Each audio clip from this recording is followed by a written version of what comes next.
First, I give praise to Allah. I give honors to all divine prophets. I give honors to Prophet Noah Jewelry, the founder. I give honors to Brother Prophet John Givens L. Prophet Noah Jewelry reincarnated. I give honor to grandson Richard Indigo L. Prophet Noah Jewelry in the third form.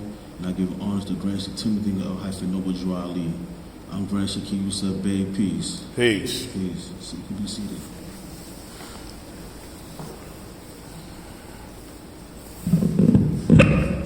It's long. It's long. Sheep Parker Bay, that was a good demonstration. He been hot for the last 2 weeks. He been hot. Because he did one last week about Christmas. If you get a chance, go on our website, on our YouTube channel, Brooklyn Moors, and look at that. He gave like an hour demonstration about the origin of Christmas. It was very good. I've been sharing that video with a lot of people in my family. They was a little bit upset, you know. But, you know, the truth hurt. But, you know, we need to be aware of the origin of Christmas. And me personally, I practice Kwanzaa. I have children, I have a daughter, and, you know, I practice Kwanzaa. The principles of Kwanzaa, there's nothing wrong with it. Sometimes you got to accept the message. You don't got to accept the messenger. When I was, like, you know, younger, I used to cut school and stuff like that. And, like, you know, a brother who was on drugs was like, hey, you shouldn't cut school.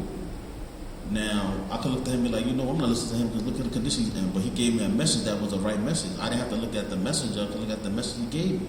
Even though he was doing what he was doing, he gave me a positive message. So, regardless of the founder of Kwanzaa, whatever he may have been through, what his characteristics are, the principle of Kwanzaa is a good message.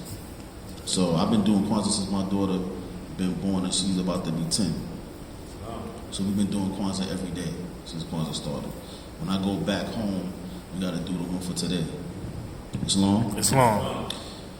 It's long. So, we deal with the origin of the science of nationality.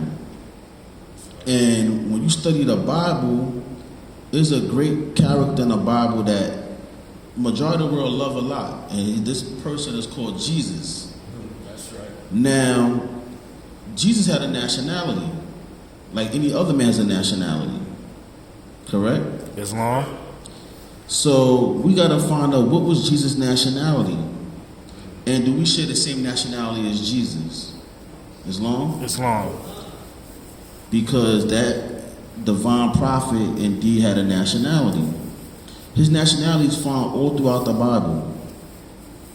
We're going to start with Genesis chapter 10, verse 6.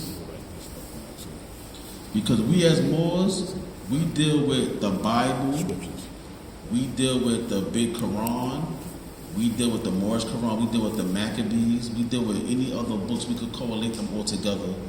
But we're going to show Jesus' nationality through the Bible, the Holy Bible. That was Genesis, what chapter was it? Genesis chapter 10, verse 6.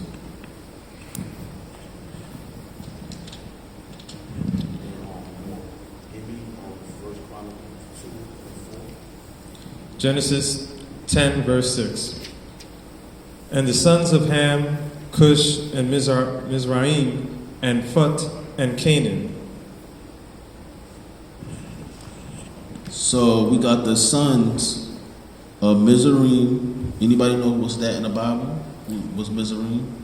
It's long. Egypt. That's right, more. So that's Egypt. So Egypt is a place in Africa, right? It's What's long. the other names they said more?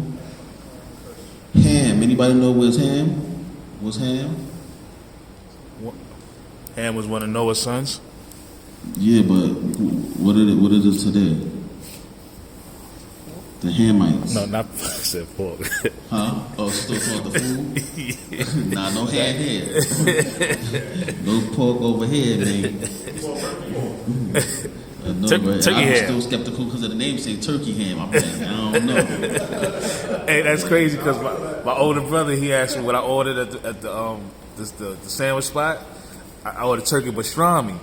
He's like, damn, I got the turkey ham. So I've been on the toilet ever since. So I was laughing. All right, boy, we on video. Come on. First Marcus Garvey is Nelson Mandela. Now you talking about other stuff. You gotta get it together, bro. You missed this shit. Keep caught. Okay, that's what I done earlier. Yeah, more, but be mindful we on video. I got you. Give me what you got. First Chronicles chapter 2, verse 4. And Tamar, his daughter-in-law, bare him Perez and Zerah. All the sons of Judah were 5. So this name, Perez, is a very key point. Because Tamar, Judah's second wife, bore him 2 of their sons, whose name was Perez and Zahar. This is in 1 Chronicles 2 and 4.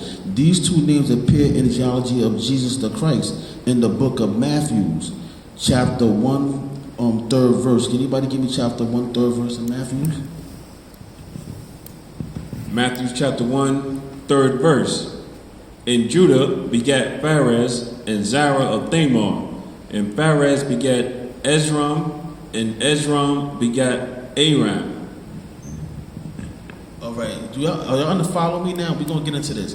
What was their nationality? What was their genealogy? What was their lineage? Those who they just named was Canaanites. Canaanites are descendants of Ham, and those are people who inhabit the land of Canaan. These are what they call so-called black people, these Canaanites. So now we find through Jesus' bloodline was a Canaanite bloodline, which in modern terms they would call that an African. Canaanite. Give me the Moorish Quran, chapter 46, verse 2. I got it right here, somebody just get it. Okay. Keep it close. Holy Quran, chapter 46, verse 2. Jesus himself was of the true blood of the ancient Canaanites and Moabites. The Jesus' blood was he was the true blood of ancient Canaanites and Moabites. We show through the record in the Bible that in Matthew chapter 1, 3rd verse that they mention his Canaanite bloodline. So when the prophet says that Jesus of the Canaanite and Moabites, now we have his a correlation within the Holy Bible that show that Jesus' bloodline came from throughout the Canaanites. And the modern name for Canaanites are Moors today.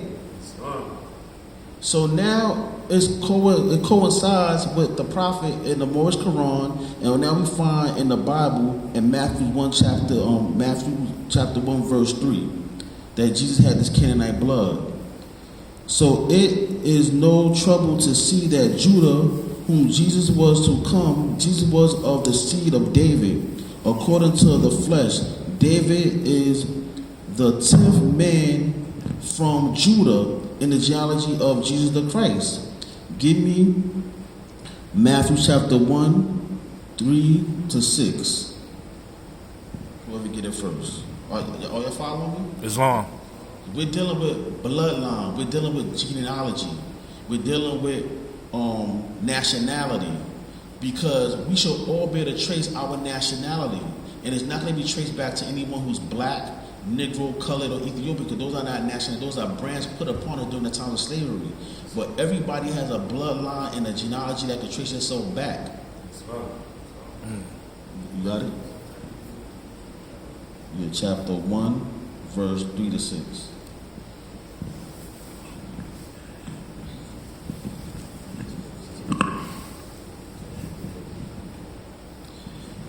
And Judas begat Pharez and Zerah of Tamar. Those are the Canaanites. And Perez begat Esrom, and Esrom begat Aram. And Aram begat Aminadab, and Aminadab begat Nason, and Nason begat Salmon. And Salmon begat Booz of Rechab, and Booz begat Obed of Ruth, and Obed begat Jesse. And Jesse begat David the king, and David the king begat Solomon of her that had been the wife of Urias. So the prophet said, name some of the great fathers which Jesus came. Abraham, Boaz by Ruth, Jesse, King David, Solomon, Hezekiah, and Joseph by Mary. Key 27. Will you give in brief the line genealogy through which Jesus came? Some of the great fathers through which Jesus came are Abraham, Boaz by Ruth, Jesse, King David, Solomon, Hezekiah, and Joseph by Mary. So didn't we just read that in the Bible? It's long. We read that in Matthew chapter 1, verse 3 to 6, the genealogy that's mentioned by the prophet. He's chasing the genealogy of his bloodline, and it's going back through King David, and it comes up the Canaanites. So David was the great-great-grandfather. Boaz was born of a woman who was descendant of Ham, which is in Matthew 1, chapter 5. So now we find the genealogy of Jesus that we could trace himself back to the Canaanites. Islam? Islam. Now, Judah was a so-called black man. When I mean so-called, I mean that he's not that, but he's called that because that's a misnomer. You could give me Jeremiah chapter 14, verse 2, and then somebody give me Revelation chapter 1, verse 14 and 15.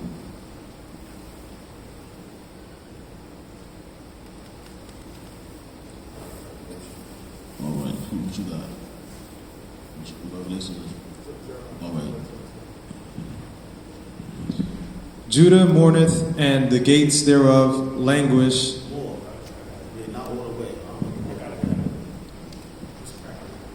Judah mourneth, and the gates thereof languish.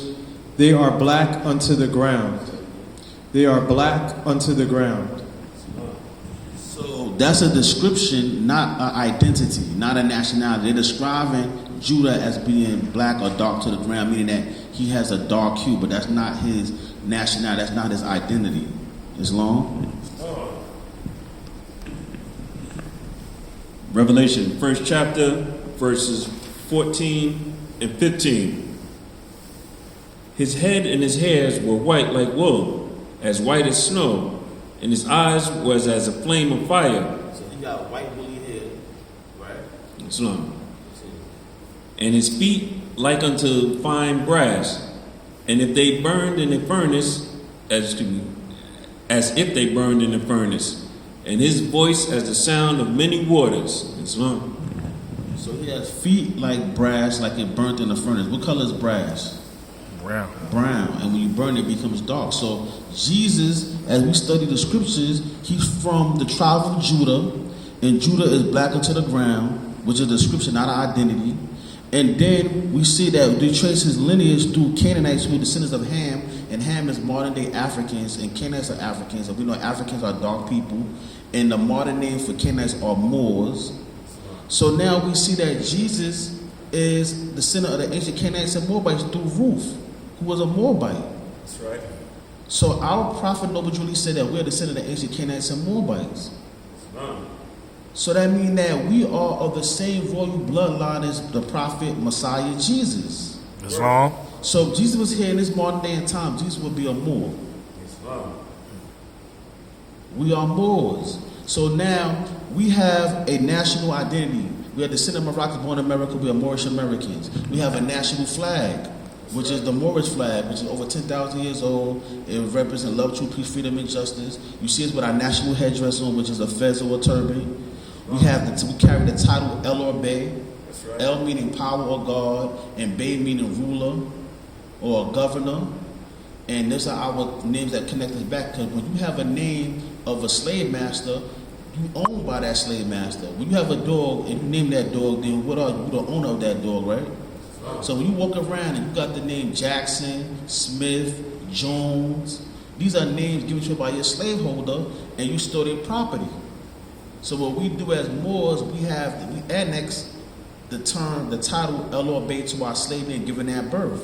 And when we are set free and compensated for our time of slavery, we will get rid of the slave family name, we get our holy name with our title El or Bey.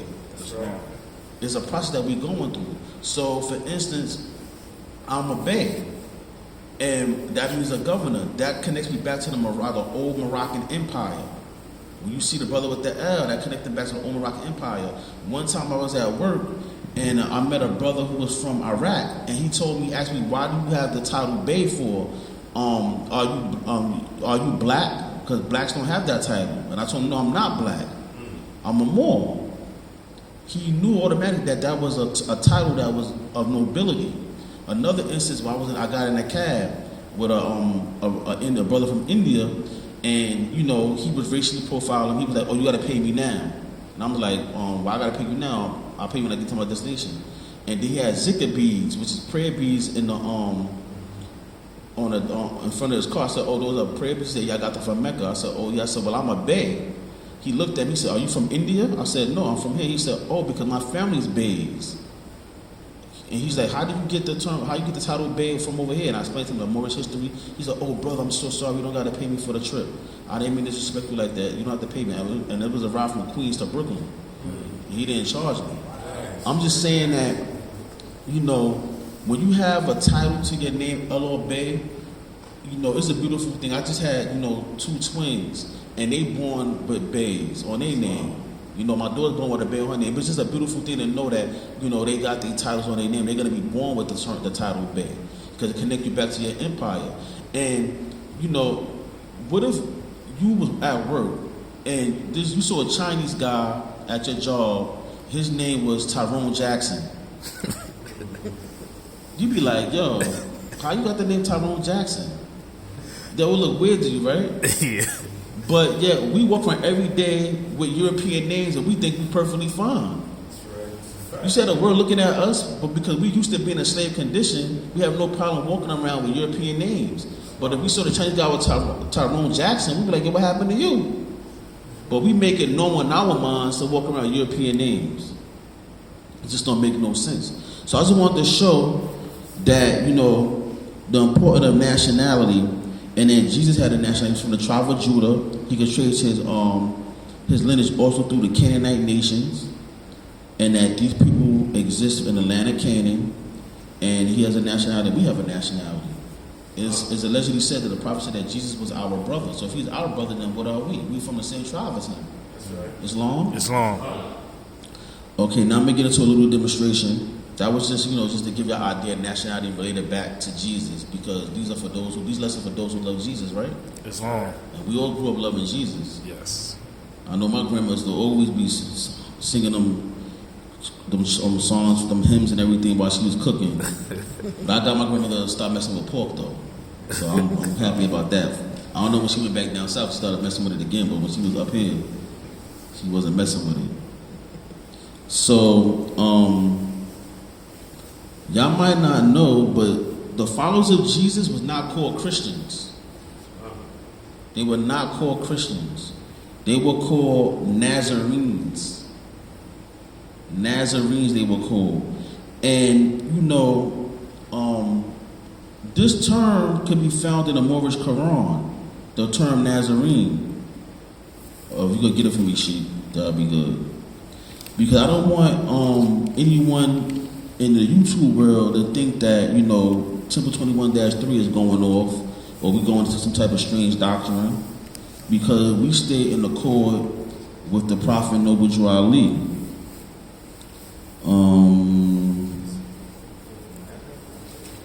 No, you could find a Nazarite or the Nazarenes. All right. Well, he's gonna go into with a Nazarite. This is chapter 4 out the Moorish Holy Quran. And this brother, he's talking about John the Baptist. I lost it. In infancy, the vow for you was made, and you became a Nazarite. The razor shall not touch your face, nor your head, and you shall not taste wine nor fiery drinks. Islam. So, John the Baptist, he was a Nazarite, and a Nazarite was a vow that you take when you dedicate yourself to the Creator, that you will not drink fiery drink, you will not have a razor touch your face, you will not get a haircut, you make a devotion to the Most High. The reason that you have the Nazarites, because this goes back into the Old Testament, when the nation of Israel put them in a kingdom of priests, according to the Bible, but they became corrupted and started worshiping idols and following false gods. So then the Creator came up with the Levitical priesthood from Aaron's bloodline, which is the Levitical priesthood, and their job was to, you know, take in the sacrifices for the sins of Israel. But they became corrupted. So when you was of the Levitical priesthood, it was only for men, not for women. But the Nazarite vow is not limited to either to men or women. To men is for women and men, that they can make a devotion to Allah, the Creator, and they have a priestly capacity. And these Nazarites, this goes back to the ancient Canaanites. That there was a Canaanite custom that was practiced amongst the Canaanites before it was adopted by the children of Israel. Islam? But the Nazarenes, we're going to go into some of their belief system of the Nazarenes.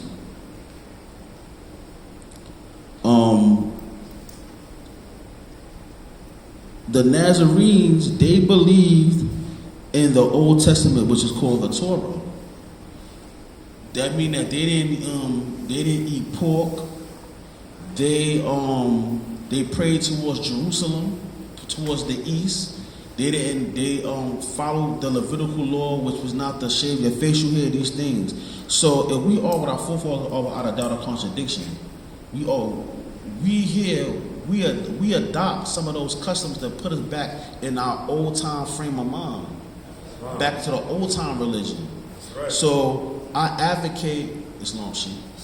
I advocate for us to look into these ancient customs and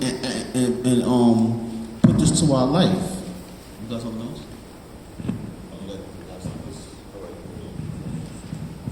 As he was just talking about how they went to the Old Testaments, just about the Nazarenes or Nazarites, you go into Numbers chapter 6. Speak to the children of Israel and say unto them, when either a man or woman shall separate themselves, again, see, he goes into the man or woman, shall separate themselves to a vow of a Nazarite, to separate themselves unto the Lord. He shall separate himself from wine and strong drink, and shall drink no vinegar of wine, or vinegar of strong drink. Neither shall he drink any liquor of grapes, nor eat moist grapes or dry.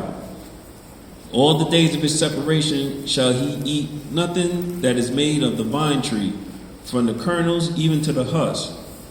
All the days of the vow of his separation, there shall no razor come upon his head, until the days be fulfilled in which to separate himself unto the Lord. He shall be holy, and shall let the locks of the hair of his head grow. One more. So if you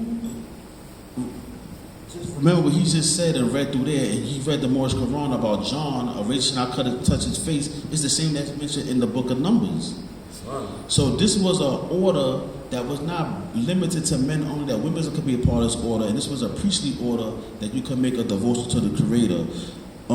Jesus is also called a Nazarite in the Moorish Quran. Give me chapter 17, verse 31, so y'all can understand that this all in the core of one another. On Moorish Quran, chapter 17, verse 31.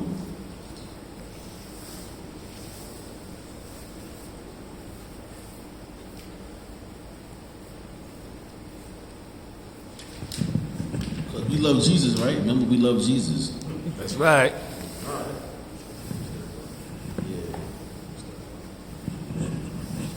The Nazarite appeared and stood upon a sacred pedestal on which no man had ever stood. When you read further in the Moorish Quran talking about Jesus, he was called a Nazarite. So we see what the Nazarites did. They made a devotion to Creator Allah, and they became holy. So let's see about the Nazarites. They were called also the Ebionites. They were not called Christians, because Christian was a name given to them in Antioch to make mockery of them. They were called Nazarenes or the Ebionites. So the Ebionites, like the Essenes, which was another community that Jesus was a part of, was called the Essenes. When you read about the Dead Sea Scrolls along the Dead Sea, is a community called the Essenes that existed that John and Jesus was a part of, according to a lot of scholars. In Quran, living in a community, Philo mentions that the Essenes rejected animal sacrifice.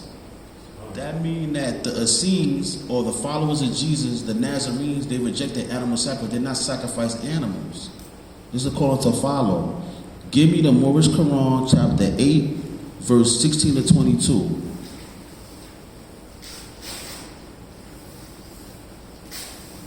So they did not sacrifice animals. These are this is the true teachings of the true so-called Christians, the true Nazarenes.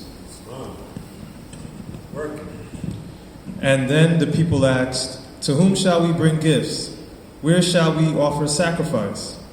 And Jesus said, "Our Father, Allah asks not for needless waste of plant, of grain, of dove, of lamb." I hear this?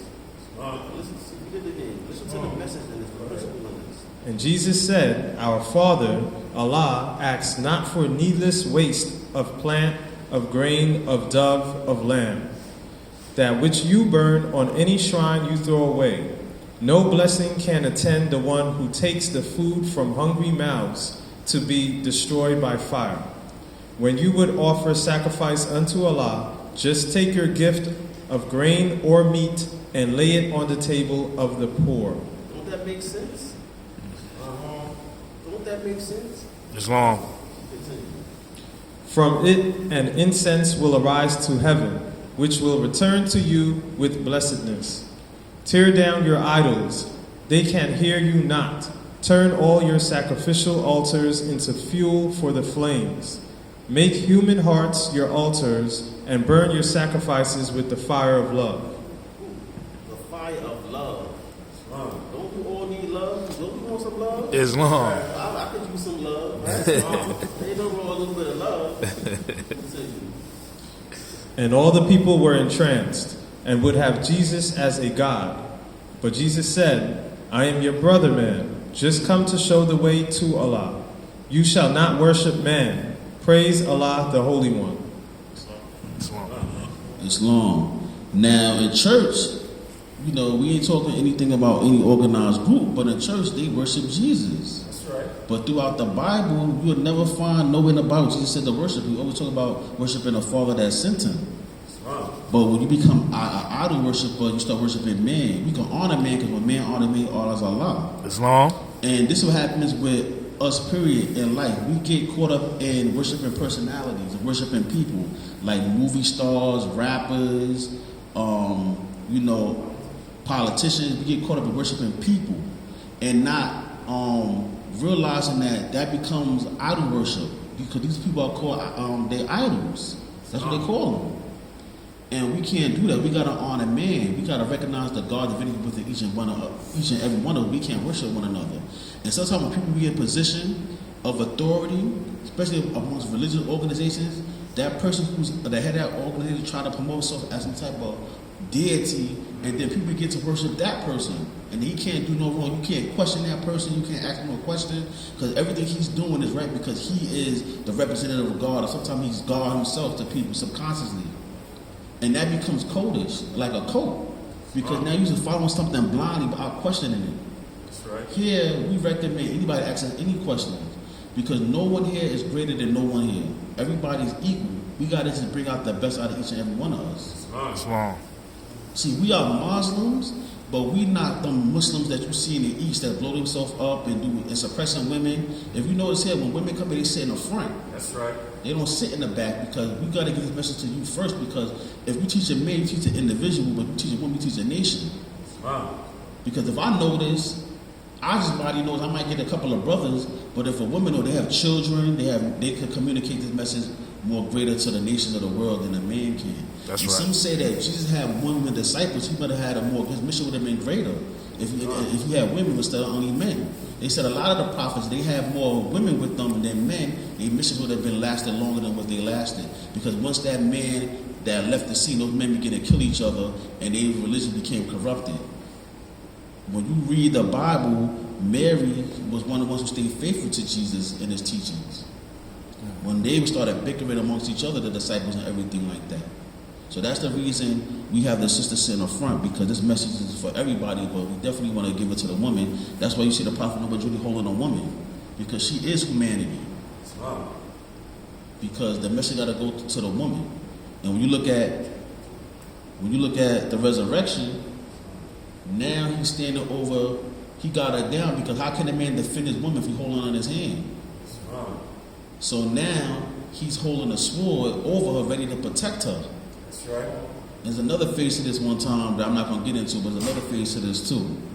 After this, it might be in the cover of my book. You know what I mean? So remember now, the followers of Jesus were called the Ebionites.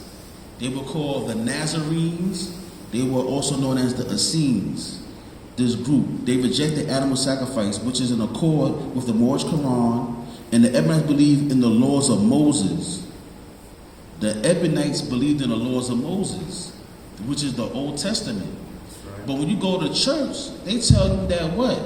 Who been to church? We know. What happened with the law? The law's done away with.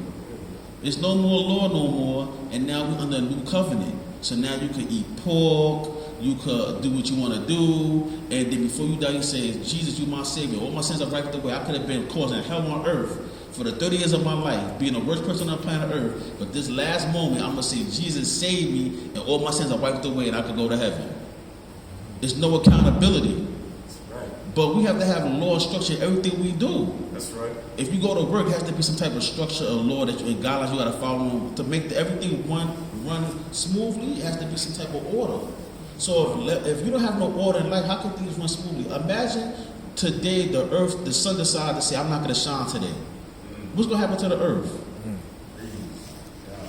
Dry It up. has to be an order. And when you have order, things run smoothly in that order. So you have to have order in your life. So that's what we have the divine constitution and bylaws of the most of America, that we got to follow these laws. These laws keep order. You have the Bible.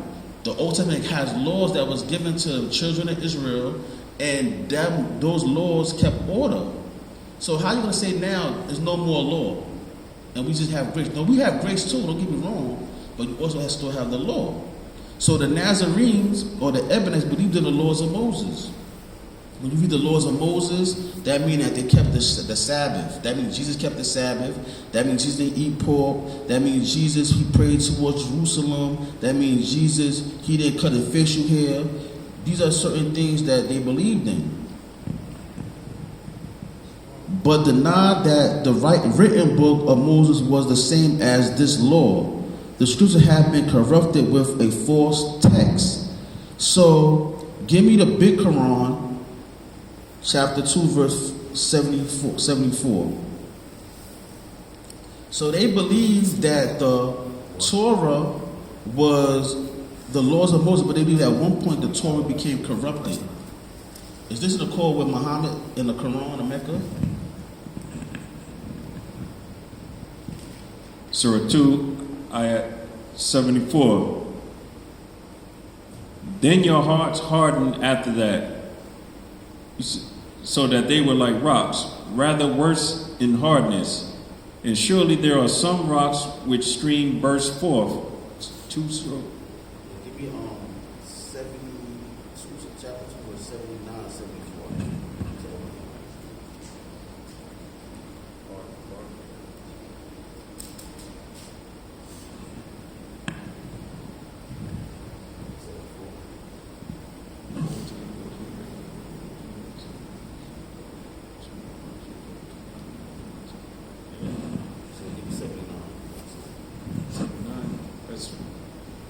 Woe then to those who write the book with their hands, then say, this is from Allah, so that they may take for it a small price.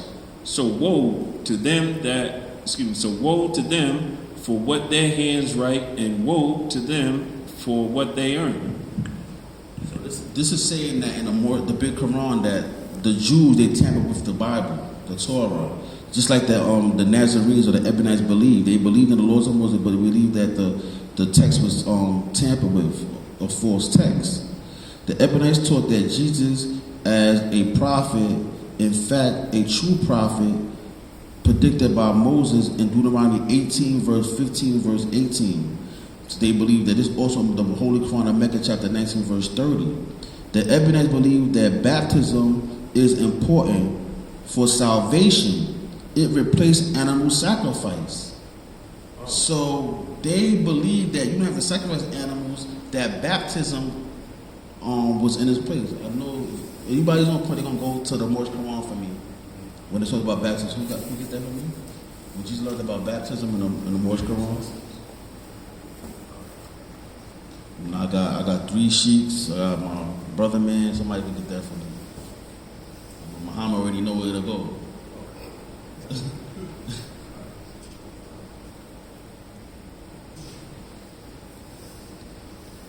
So again, the evidence taught that Jesus, as a prophet, was in fact a true prophet predicted by Moses in Deuteronomy 18. The evidence believed that baptism is important for salvation. It replaced animal sacrifice. It's the Moorish Quran chapter 4, verse 20 to 29, I believe.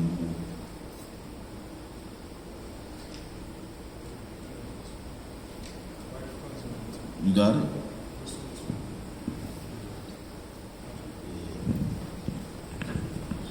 Islam. Islam.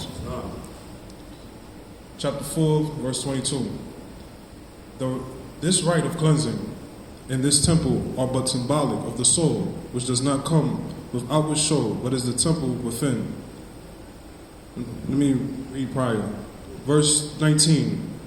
In water, wash the bodies of the people who would turn away from sin and strive for purity and love. This rite of cleansing is a preparation rite, and they who thus are cleansed comprise the temple of purity. And you shall say, you men of Israel, hear, reform, and wash, become the sons of purity, and you shall be forgiven. This rite of cleansing and this temple are but symbolic of the soul, which does not come with outward show, but is the temple within. Islam? Islam. What I'm showing you more is that when you study the historical context of the evidence of the Nazarene teachings, you can find this in the Moorish Quran. They don't believe in animal sacrifice. We found it in the Moorish Quran chapter 8, verse 16 to 22, that we don't deal with animal sacrifice. That we dedicate our life for a sacrifice for humanity. Father, being good, upright, moral beings, helping humanity, being good people, loving humanity. That's what we do. For humanity. We don't have to sacrifice animals like they did in the Old Testament, sacrificing animals. We give our life as a sacrifice. Islam? We read that that we baptize because it replaced animal sacrifice. So we deal with baptism. We read that Jesus learned about baptism in the Moorish Quran. He told you that it was symbolic to, purifying yourself. Islam? Islam. Exodus 40, verses 31 and 32. And Moses and Aaron and his sons washed their hands and their feet thereat, when they went into the tent of the congregation, and when they came near unto the altar, they washed, as the Lord commanded Moses. So you can find washing in the Torah. We found baptism in the Moorish Quran. And give me the Big Quran chapter 5 verse 6. We're going to find this in the Big Quran. And then we're going to read the Prophet's law when he says, wash up. Anybody's pure. Mind and heart pure. That's right. Hearts and mind pure. That's right. Who want to read that from the Divine Constitution? It's right here. What act is that one? Act 7. Okay.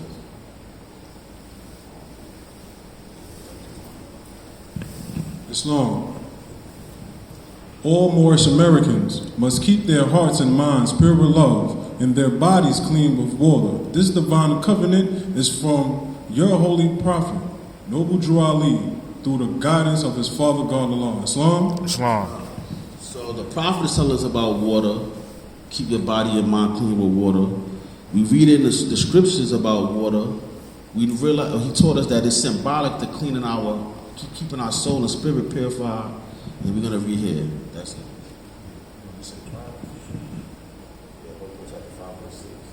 Verse 6.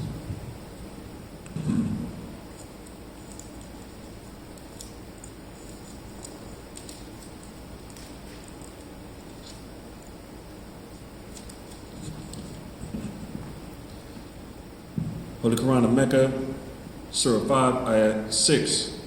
O you who believe, when you rise up for prayer, wash your faces and your hands up to the elbows, and wipe your heads and wash your feet up to the ankles.